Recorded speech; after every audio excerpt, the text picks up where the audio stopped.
பவுலில் 300 gram chicken லெக்ஸை நல்லா wash பண்ணி வச்சுருக்கேன். அது கூட 1/2 டீஸ்பூன் காஷ்மீரி மிளகாய்த்தூள். இது காஷ்மீரி மிளகாய்த்தூள் நல்லா கலர் கொடுக்கும், ஆனால் காரம் கம்மியாக இருக்கும். 1/2 டீஸ்பூன் மிளகுத்தூள்,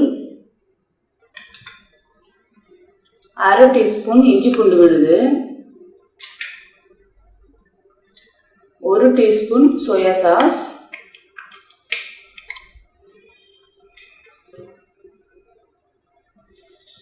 தேவையான அளவு உப்பு. மசாலா எல்லா இடத்துலையும் படுற மாதிரி நல்லா மிக்ஸ் பண்ணிக்கோங்க. நல்லா கலந்தாச்சு. இது ஃப்ரிட்ஜில் வச்சுட்டு ஒரு நைட்டு ஃபுல்லாக நல்லா ஊற விடணும்.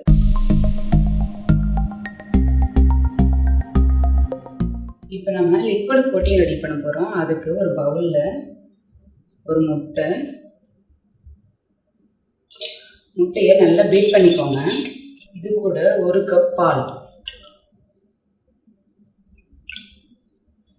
ரெண்டுத்தையும் நல்லா கலந்துக்கோங்க. இப்போ அடுத்து ஒரு பவுலில் 2 கப் மைதா,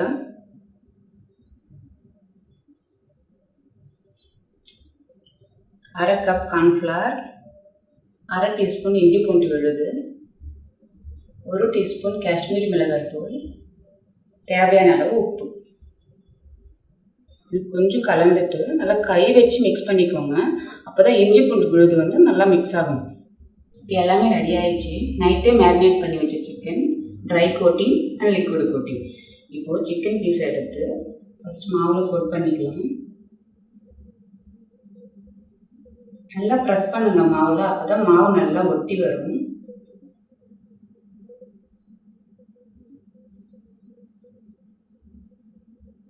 எல்லா பக்கமும் மாவு நல்லா படுற மாதிரி. இப்போ இதை எடுத்து லிக்விட் கோட்டிங்கில் டிப் பண்ணிவிட்டு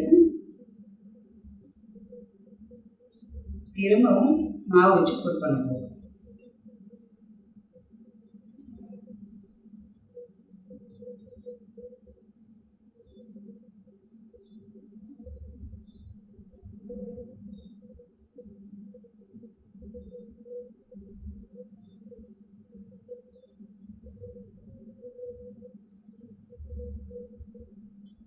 பாருங்க, மாவு நல்லா ஒட்டி வந்துடுச்சு. இதே மாதிரி எல்லா சிக்கனையும் நல்லா கோட் பண்ணிக்கலாம்.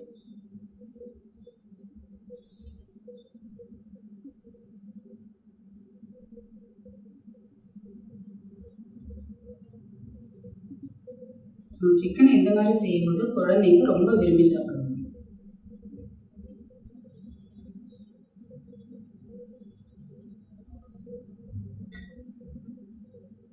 எல்லா பீஸையும் கோட் பண்ணியாச்சு.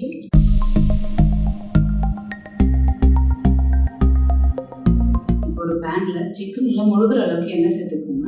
எண்ணெய் மீடியம் ஹீட்டில் இருக்கணும். எண்ணெய் காஞ்சிருச்சு. நம்ம சிக்கன் பீசஸை ஆட் பண்ணலாம்.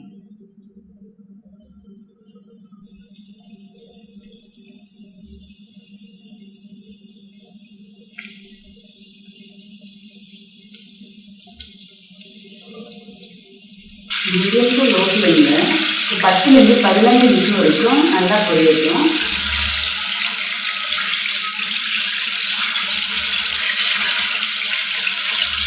இப்போ பாருங்கள், கரெக்டாக ஒரு 12 நிமிஷம் ஆகிடுச்சு.